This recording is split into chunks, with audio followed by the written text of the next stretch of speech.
Hey, it's the Scotch Test Dummies. We got something going on. Giving you a kissy face. An Auchentoshan 21. Test it! Let's test it.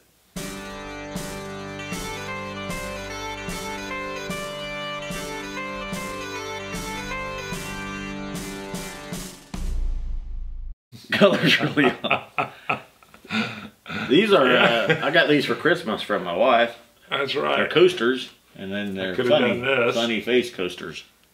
Or, I like this one, jacked up teeth, or mean looking goatee. We could probably do the whole review wearing these, but we wouldn't be able to get the whiskey. And it itches my nose. I know, it's kind of... But it was funny and it was visual.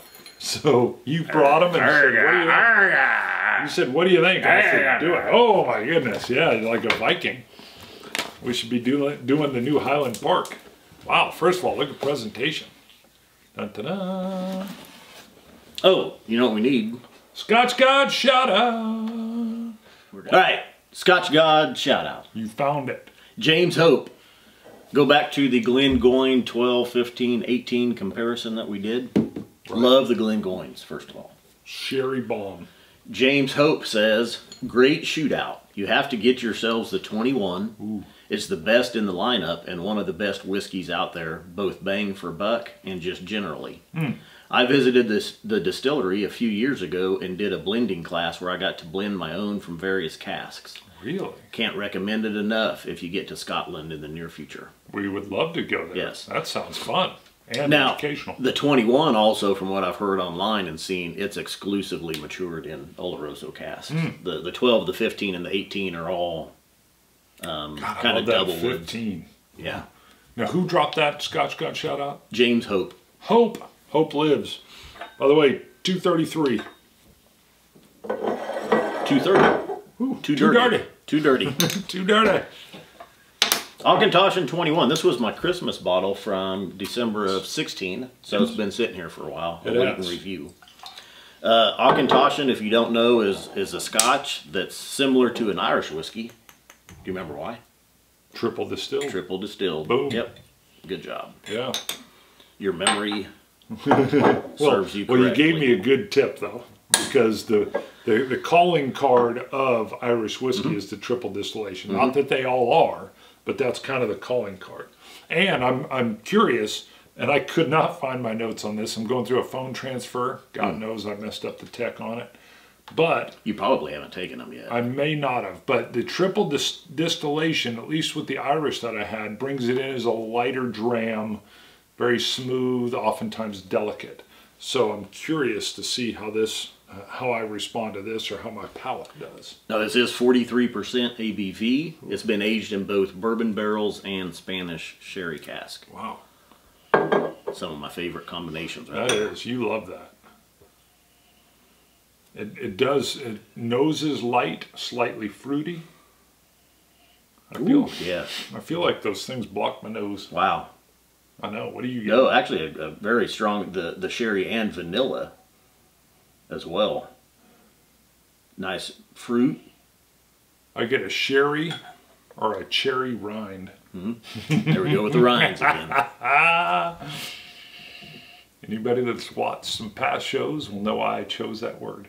Because I believe it's the skin, but it turns out rind is synonymous. Synonymous for skin. Synonymous? Phenomenous. I like the word phenomenous. Phenomenous. That's a new word. Sing song, boys. So. Nice, like I say, the vanilla and the sherry. Pleasant. Yeah, the vanilla is wrapped right in with the sherry. That is, and I almost get like a Welch's grape juice. Plums, raisins, a little cinnamon. I get like a tart, like a baked tart. Isn't that interesting? So smooth. As soon as you put it in your mouth, it starts to warm up your mouth and saturate all of your taste glands, taste buds. You added glands, and when you put it in your mouth. Yep. Just saying. That's what she said. Interesting use of language. Wow. The finish on this is extraordinary. Citrusy. Very long, flavorful. Delicious plums and grapes. Gives me a good mouthfeel. The coating's there, velvety, like a velvety mouthfeel. A little bit of a brown sugar.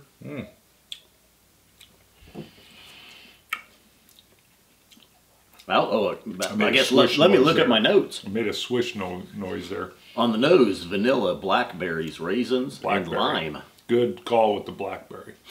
The lime is interesting. I'm not picking that up. Probably some of the citrusy that I'm getting, a really sweet citrus. And I think not a real strong lime, no. just in the background. I get a bit of citrus. It's peeking around. Okay, it's a little peeker. Yeah. Taste, vanilla, sherry, raisins, blackberries, lime, and coconut. I didn't get coconut either. Blackberries, great call. That's probably the middle profile for me. Raspberries, blackberries. Now, do you know the process of a triple distillation?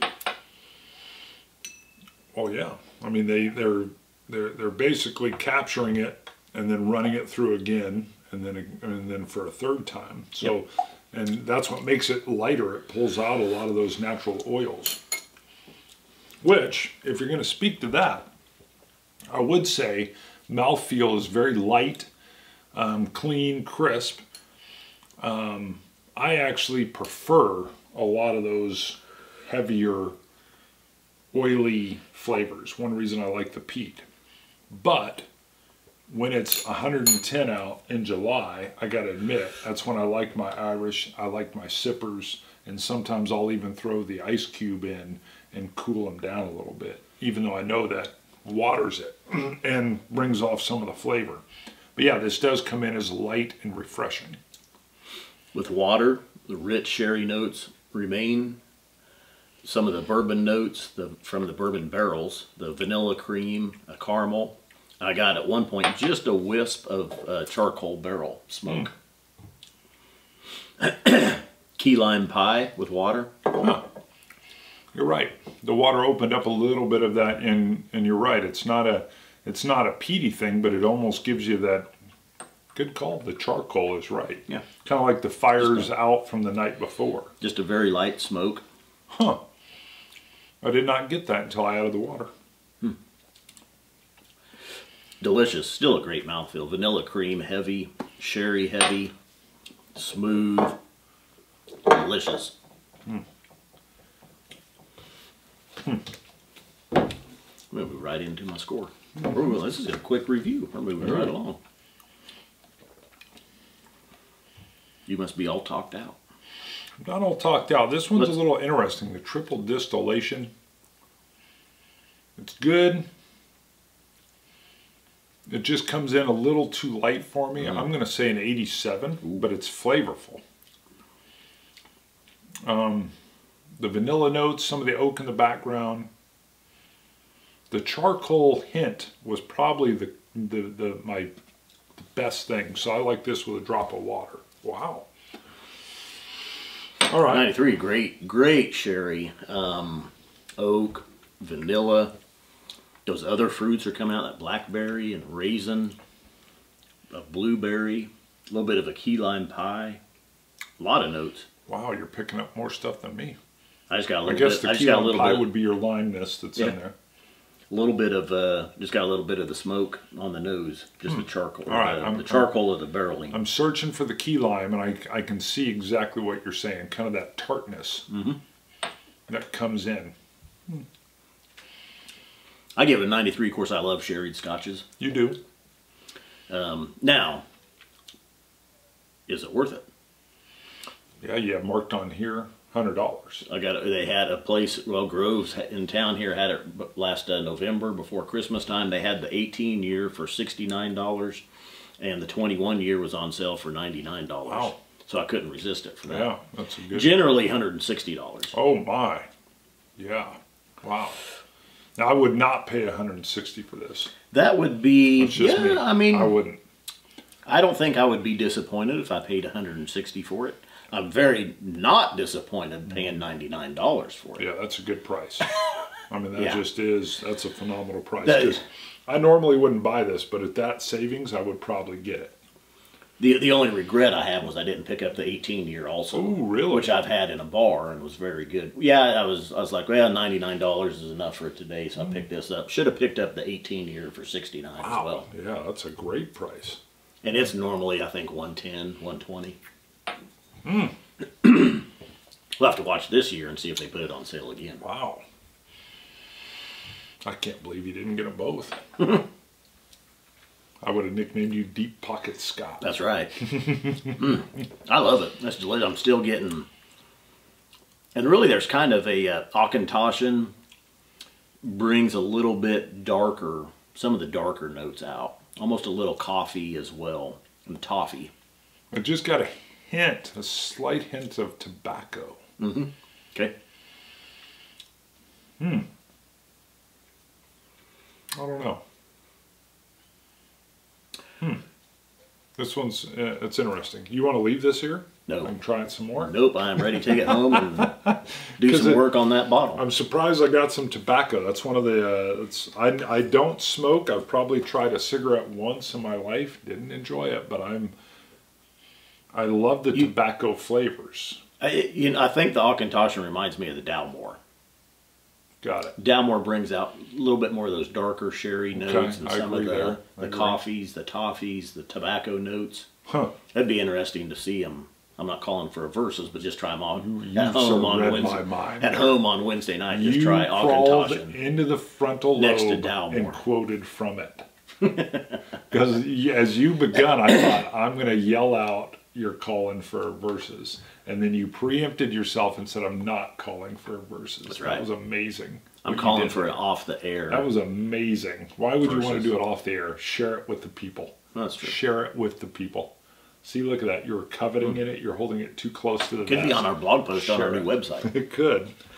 I still got to do some more on that. Traveling Dummies. Hashtag Traveling Dummies. Yes. Use the hashtag Traveling Dummies. All one word, traveling. Traveling Dummies. Right. Although, you know what? Troha has also been doing hashtag, I think he did Cilantro Dummies. Oh. And test it. And I need to go lock those in too, because we're using twubs, which just I like to say. Makes me feel like I'm 3. Hey, twubs. Twubs. And, but you can track and kind of see how it's being shared. Thanks to our Scottish friend for pointing that out. But Mel Troha sent a picture, and he's holding his coin up, and it looked to me like it was the sun was behind it. And I thought, looks like it's chipped pretty good. I went, when you commented on Twitter, and you said, hey, is your coin chipped? And he said, yeah, his son, I think he said his son was using one of those fidget spinners. Yep. And he said he was kind of spinning the dummy coin, and he dropped it on concrete or marble. Something. Yeah.